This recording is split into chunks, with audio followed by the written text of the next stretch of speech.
So, my friends, coming up, the old-time rock and roller will dive into 9 legendary vocalists named Steve or Stevie. Let's do this! Coming up next is Steve Tyler, the singer for the rock band Aerosmith. Steve Tyler is an American singer-songwriter that is known for the Boston-based rock band Aerosmith. Steven also plays keyboard, harmonica, and percussion on their albums. He's been called the Demon of Screamin' due to his wide range and powerful vocal screaming. He's also known for his on-stage acrobatics during his performances. While on stage, he sometimes dresses androgynous with makeup and outrageous outfits with his trademark scarves hanging from his microphone stand. Dude looks like a lady. Once I asked my brother Steve how he approached rock and roll singing. He said, for me, it's simple. When I get to the melody of the song that I'm writing, I just ask myself, how would Steve Tyler sing it? In the 1970s, Tyler rose to prominence as the lead singer of Aerosmith, which released such hard rock albums as Toys in the Attic and Rocks, along with a stream of hit singles, including Dream On, Sing for Life, Sing for the Theater, Sweet Emotion, and Walk This Way. Those 3 songs, man, put them on the map.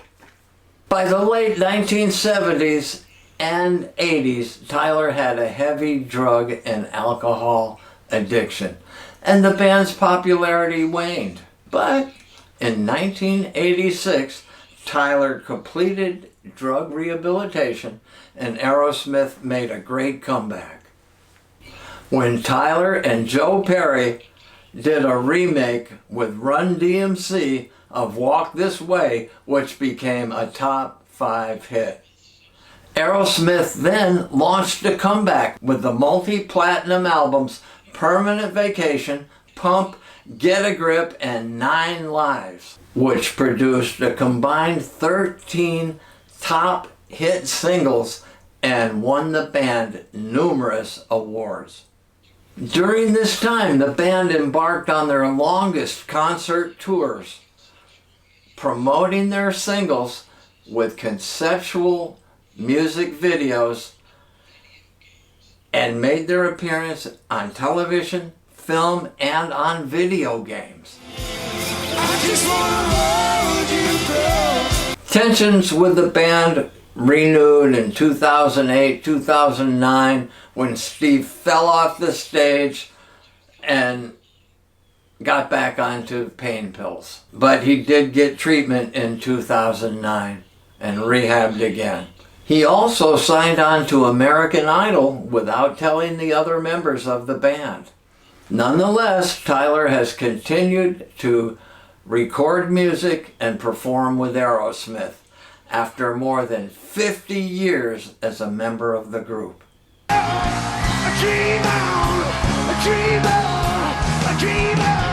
Tyler's included in Rolling Stone's list of 100 greatest singers. Billboard ranked him number 14, while in 2008, during their drug problem era, Rolling Stone ranked him 99 on its top 100 greatest singers of all time. But that was during his terrible drug problems. Steve was ranked 3rd on Hit Parader's top 100 metal vocalists of all time. In 2001, he was inducted into the Rock and Roll Hall of Fame with Aerosmith, and again in 2013.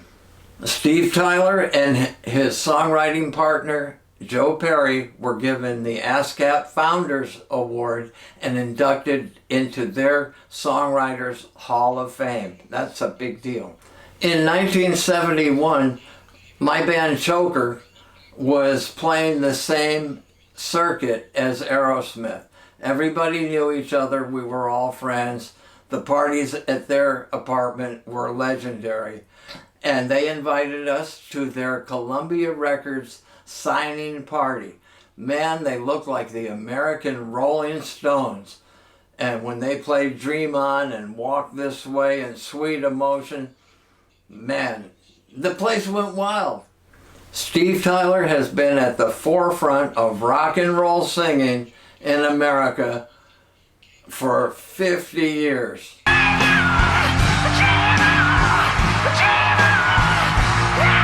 When I saw them 4 years later at the Santa Monica Civic Auditorium, Johnny Winter opened the show. The great Jeff Beck was next, and Aerosmith was the headliner. They had come a long way in just 4 years. Steve Tyler has built a legacy to remember. Steve has set the bar high for rock and roll singers that will come in the future. Let me know what you think about Steve's singing and songwriting in the comments. Thanks for the music. Rock and roll enthusiasts of the 60s and 70s are certain to be familiar with our next singer, Stephen Stills. He played with the Buffalo Springfield, Crosby, Stills and Nash, Crosby, Stills, Nash and Young, and had a successful solo career. Stephen Arthur Stills is an American singer-songwriter best known for his work with the Buffalo Springfield, Crosby, Stills and Nash, and Manassas. As both a member of a solo act and 3 successful bands, Stills has a combined record sales total of over 35 million albums. He was ranked number 28th in Rolling Stone's top 100 guitarists of all time. Steve Stills became the first person to be inducted twice on the same night into the Rock and Roll Hall of Fame.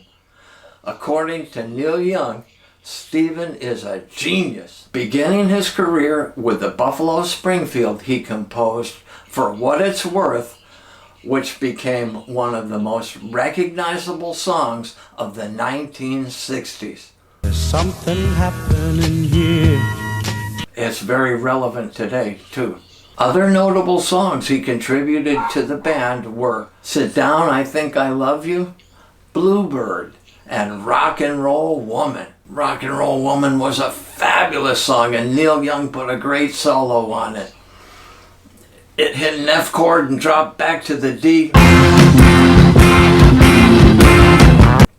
It was sensational.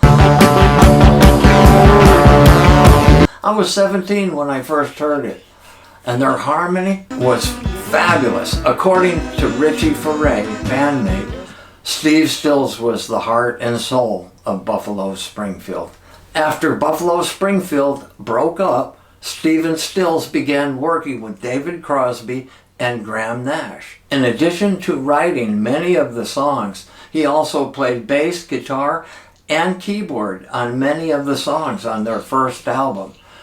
The album sold over 4 million copies, and at that point outsold any of the other members' previous bands, the Byrds, the Buffalo Springfield, and the Hollies. But you know we're riding on the Mariott Express. The album won the band a Grammy Award for Best New Artist.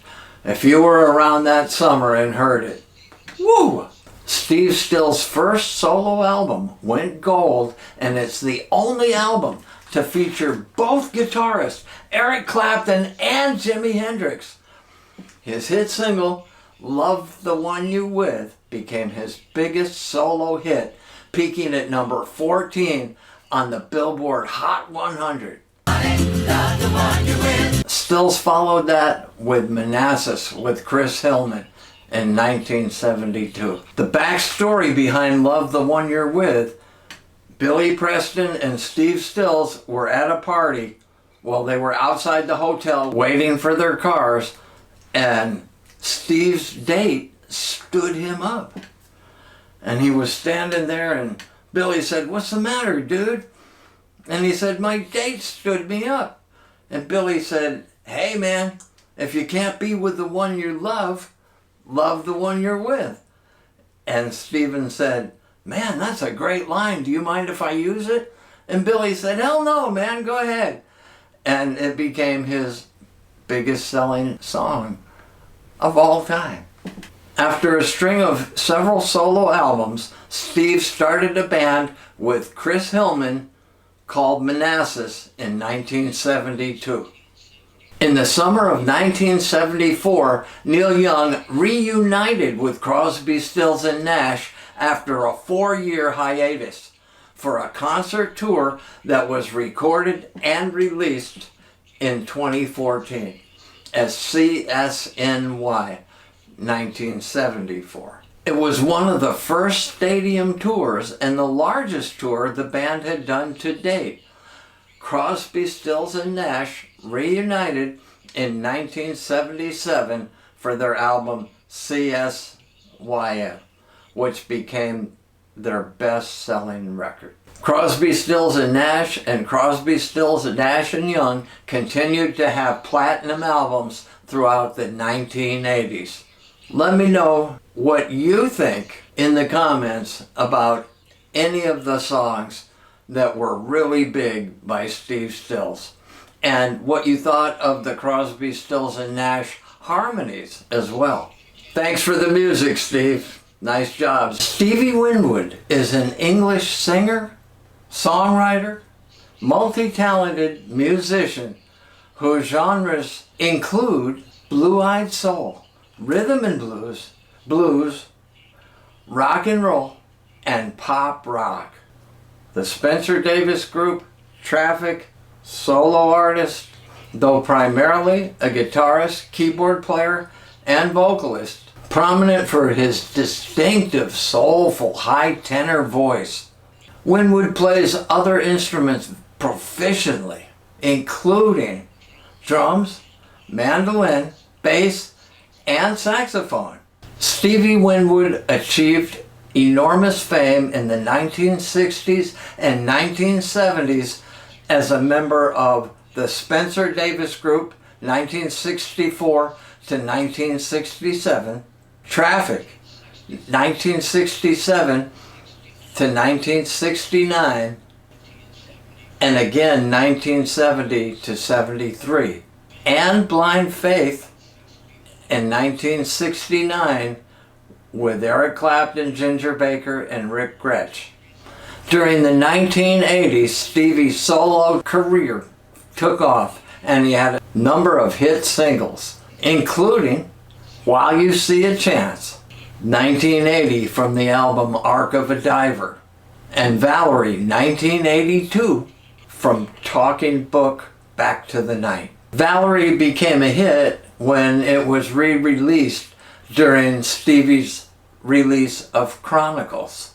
His 1986 album, Back in the High Life, marked his career zenith with hit singles including Back in the High Life Again, The Finer Things, and the U.S. Billboard Hot 100 hit, Higher Love. He found the top of the Top 100 again with Roll With It in 1988 from the album of the same name. Man, that was a great dance song. Roll With It. With Holding On also charting highly the same year. Although his hit singles ceased after the 1980s, he continued to release new albums up to 2008, when 9 Lives, his latest and final album, was released. In 2004, Stevie Winwood was inducted to the Rock and Roll Hall of Fame as a member of Traffic. He's won 2 Grammy albums and the Ivar Award, and has been honored as BMI Icon. In 2008, Rolling Stone ranked him as number 33 in the top 100 of all time. He was one of my favorite, that's for sure. When I first heard him sing I'm a Man in the Spencer Davis Group, I was floored.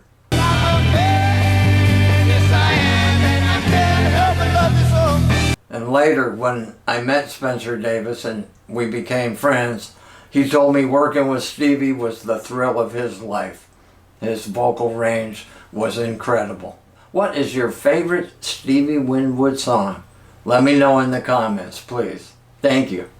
Steve Mariott was a songwriter, guitarist, English musician, vocalist who co-founded the groups Small Faces and Humble Pie in a career spanning over 20 years.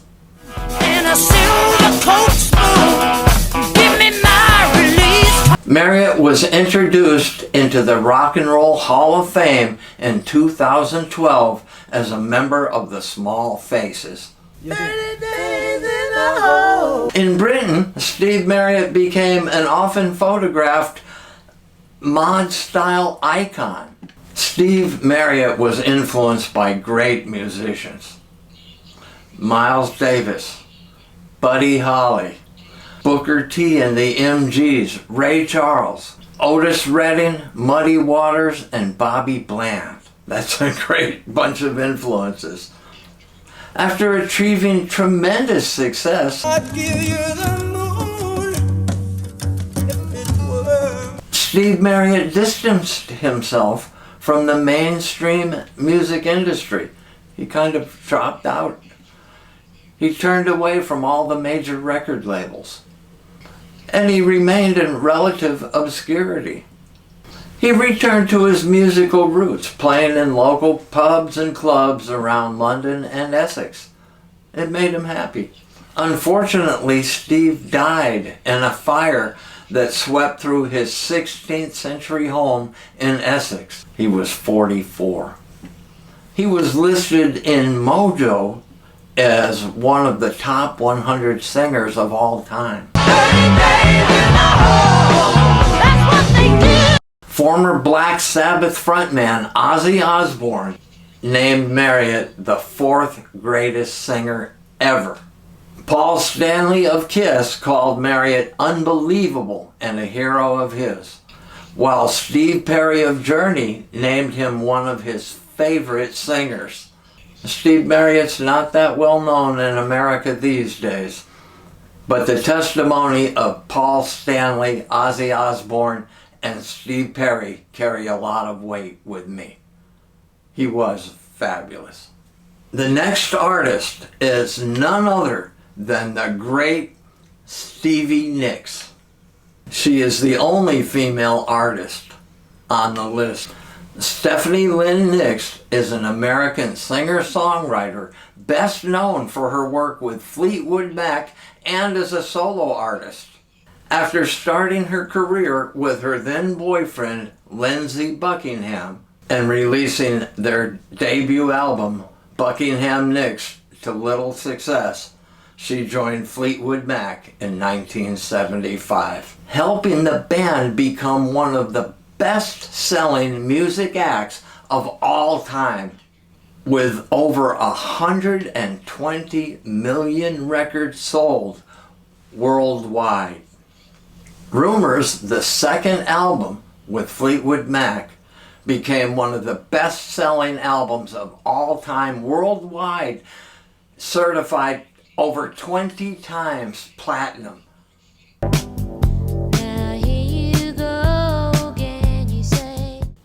In 1981, still a member of Fleetwood Mac, she began her solo career, releasing the studio album Belladonna, along with friends Don Henley and Tom Petty. It topped the Billboard 100 and reached multi-platinum status. What an album! She has released 8 studio solo albums and 7 studio albums with Fleetwood Mac, selling a certified total of 65 million copies in the US alone. After the release of her first solo album, Rolling Stone named her the reigning queen of rock and roll. She was also listed as one of the greatest 100 songwriters of all time. sympathy. Quite an endorsement. Her Fleetwood Mac songs, Landslide, Rhiannon, and Dreams, with the last being the band's only #1 hit in the US, together with her solo hit, Edge of 17, have all been included in Rolling Stone's list of the top 500 songs of all time. She is the first woman to have been inducted twice into the Rock and Roll Hall of Fame. First as a member of Fleetwood Mac in 1998, and then as a solo artist in 2019.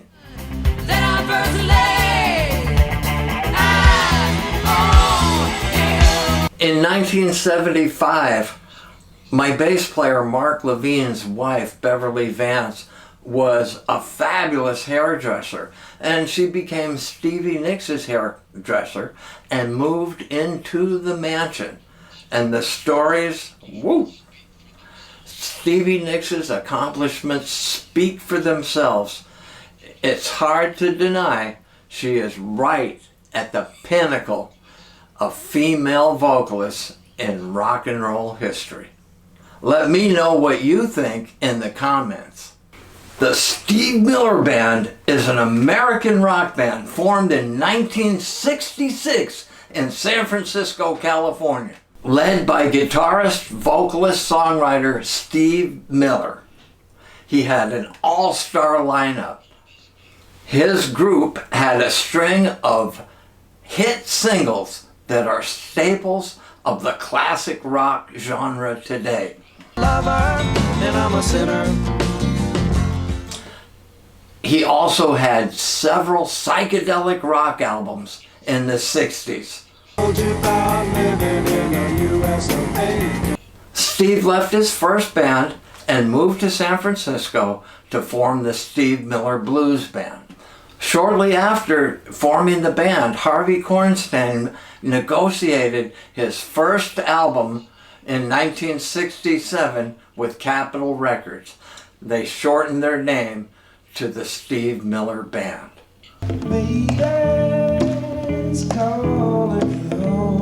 Boss Skaggs played rhythm guitar and sang backup vocal. You might know Boss from his solo album and the breakout song Somebody Loan Me a Dime with Duane Allman on lead guitar, recorded at Fame Studio. And later, The Lowdown, which was a huge hit for Boss. Steve Miller had a ton of heavyweights in his band.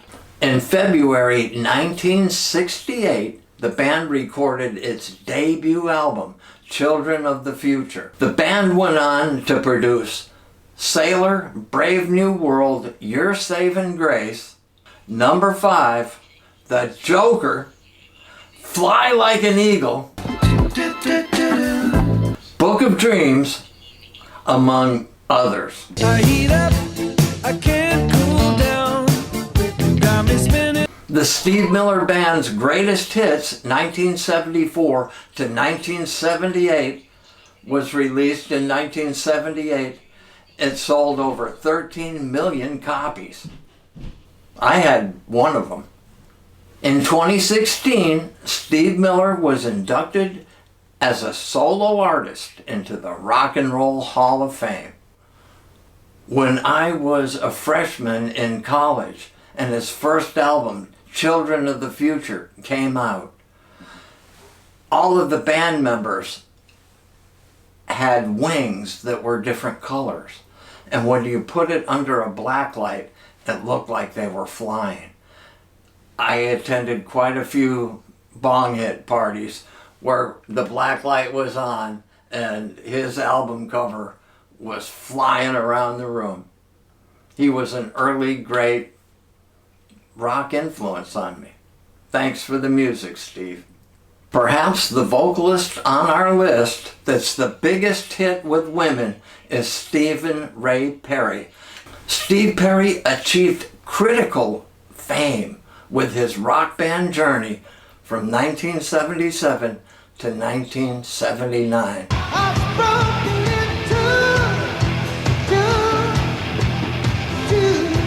and again in 1995 to 1998. Still I try to see why something good can hurt so bad. Fans were delighted to see Journey back.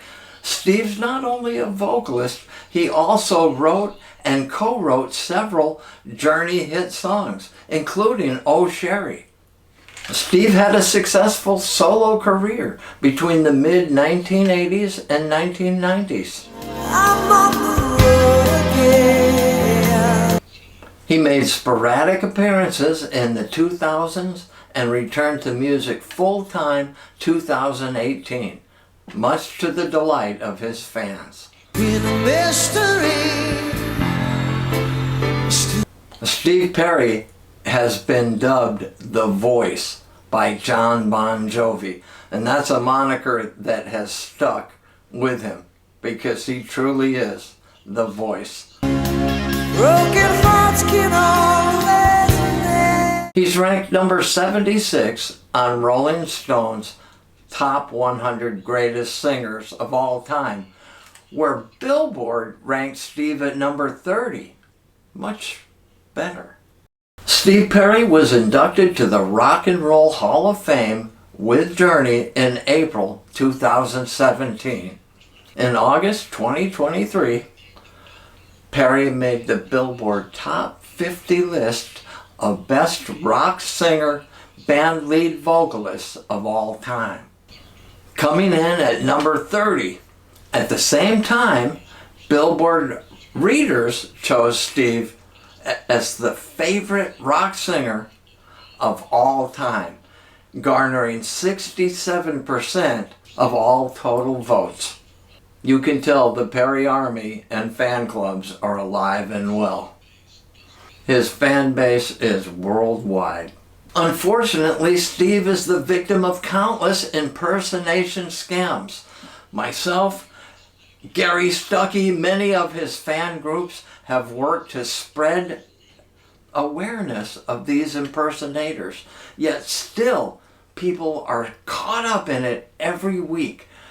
Their desire to meet the star is just overwhelms common sense. These, I'm going to call it a gang, they're passing around Steve's driver's license, personalized VIP club cards as proof before asking for $100 or $500 for a VIP fan club membership. It's not Steve. Never will they get on a face-to-face call with you. Please use common sense. On July 8th, a scaminator impersonated the legendary rock star and swindled a lady out of $122,000. A 75-year-old fan. This has gotta stop in Cleveland, Ohio. But it's worldwide. And all of the Steves on the list, most of them anyway, have been targeted by impersonators. It's an absolute travesty. I had the privilege of working with Steve on a project before he joined Journey in the mid-70s. His feeling, range, and falsetto are out of this world. Listen to our recording of It's Over. He is the best overall vocalist I've ever worked with. Just a phenomenal singer and a great guy. Stevie Ray Vaughan. Stevie Ray Vaughan, also known as SRV, was an American musician, best known as the guitarist and frontman of the blues rock trio Stevie Ray Vaughan and Double Trouble. Although his mainstream career spanned only 7 years,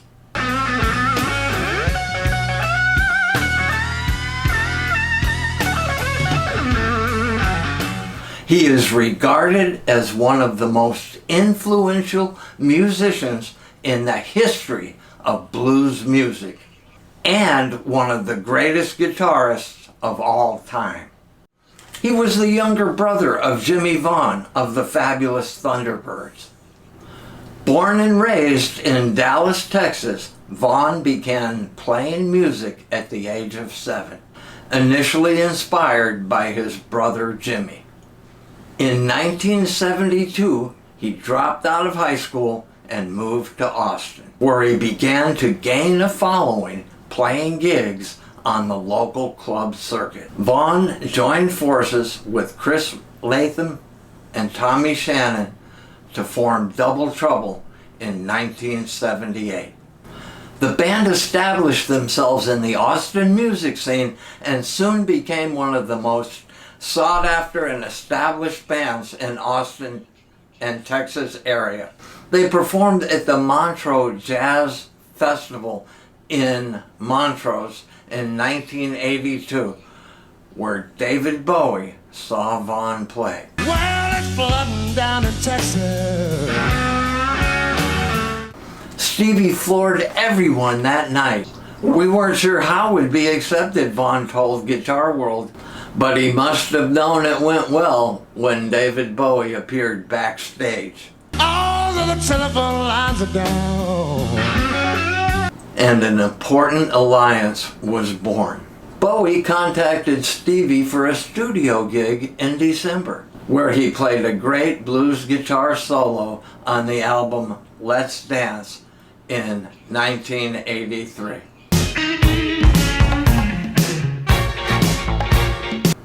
John Hammond heard a demo album that Vaughn and Double Trouble had recorded, and he interested major label Epic Records into signing them into a record deal in March of 1983.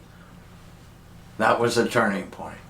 Within months, they had achieved mainstream success for the critically acclaimed debut album, Texas Flood.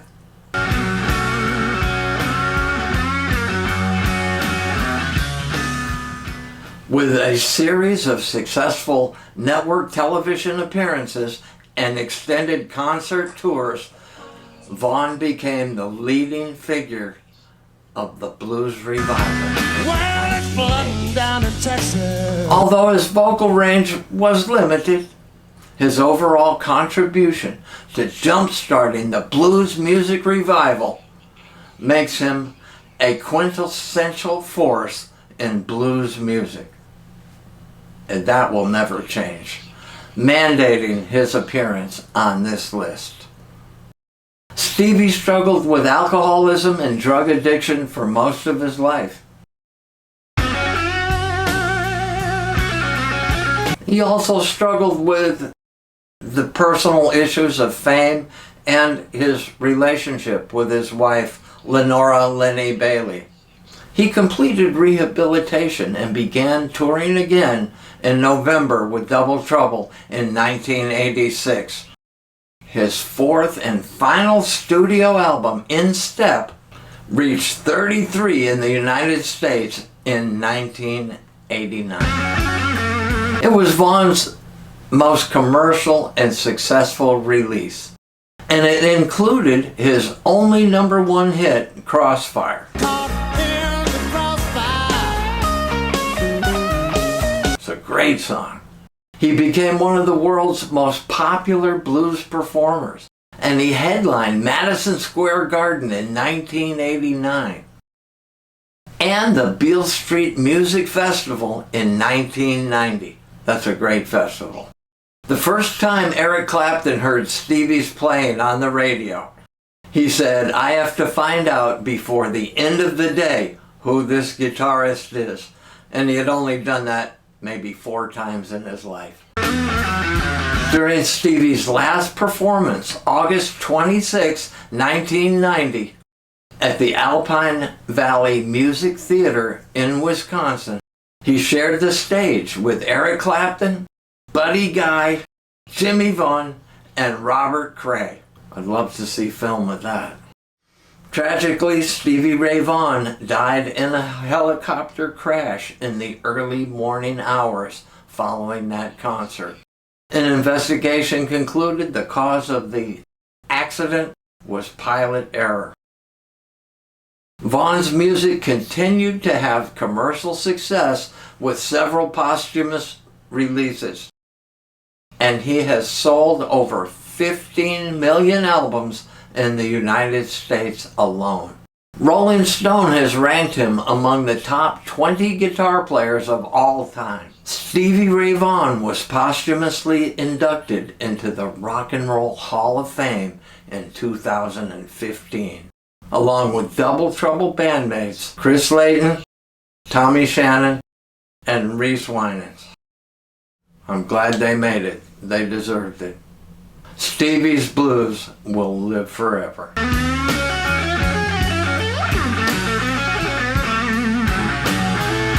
Next is the great Stevie Wonder. Stephen Hardaway Morris was born in 1950, known professionally as Stevie Wonder. He's an American singer, songwriter, musician, record producer, ambassador of peace and love, and a fabulous musical icon. He had me from Fingertips in 1963. We're born about a month apart, and man, that soul just floored me. Everybody sing, yeah!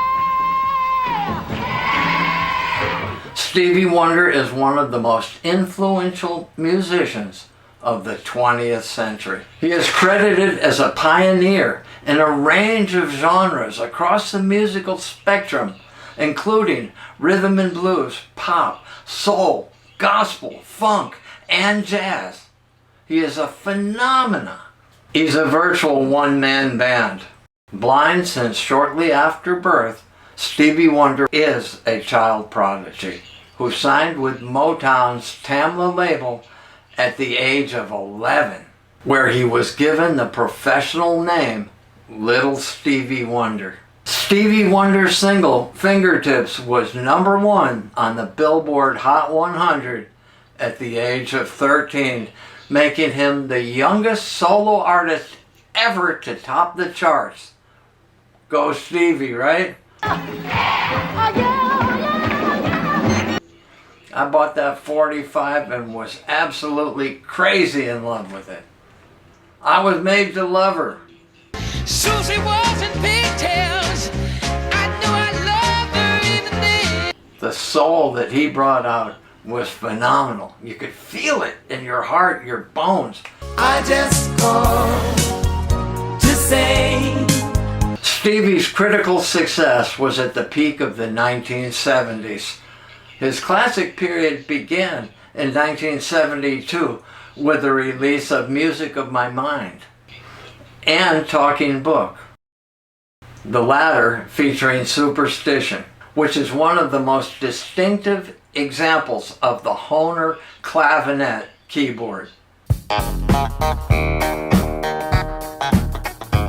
Inner Visions, 1973. Was this a vision in my mind? Fulfilling This First Finale, 1974. And Songs in the Key of Life, 1976. All won Grammy Awards for Album of the Year. The songs on there were just great. I Wish, Sir Duke. Just because a record has a groove, don't make it in that groove. Making him the only artist who won the award for 3 consecutive album releases. It was a phenomenal achievement. His music was everywhere. Stevie began his commercial period in the late 1980s.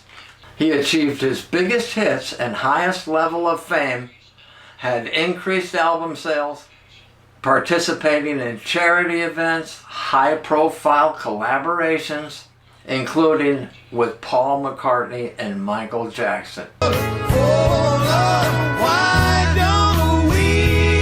Put him on the top. Stevie has continued to remain active in music and political causes. Stevie Wonder's one of the best-selling musical artists of all time, with sales over 100 million records worldwide. Phenomenal.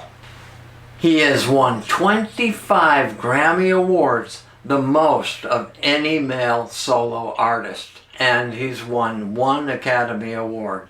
for the Best Original Song for the 1984 film, The Woman in Red. Wonder has been inducted into the Rhythm and Blues Hall of Fame, the Rock and Roll Hall of Fame, and the Songwriters Hall of Fame. A trifecta right there. He's also known as an activist for his work in political causes, including his 1980 campaign to make Martin Luther King Jr.'s birthday a federal holiday in the United States. And guess what? It happened.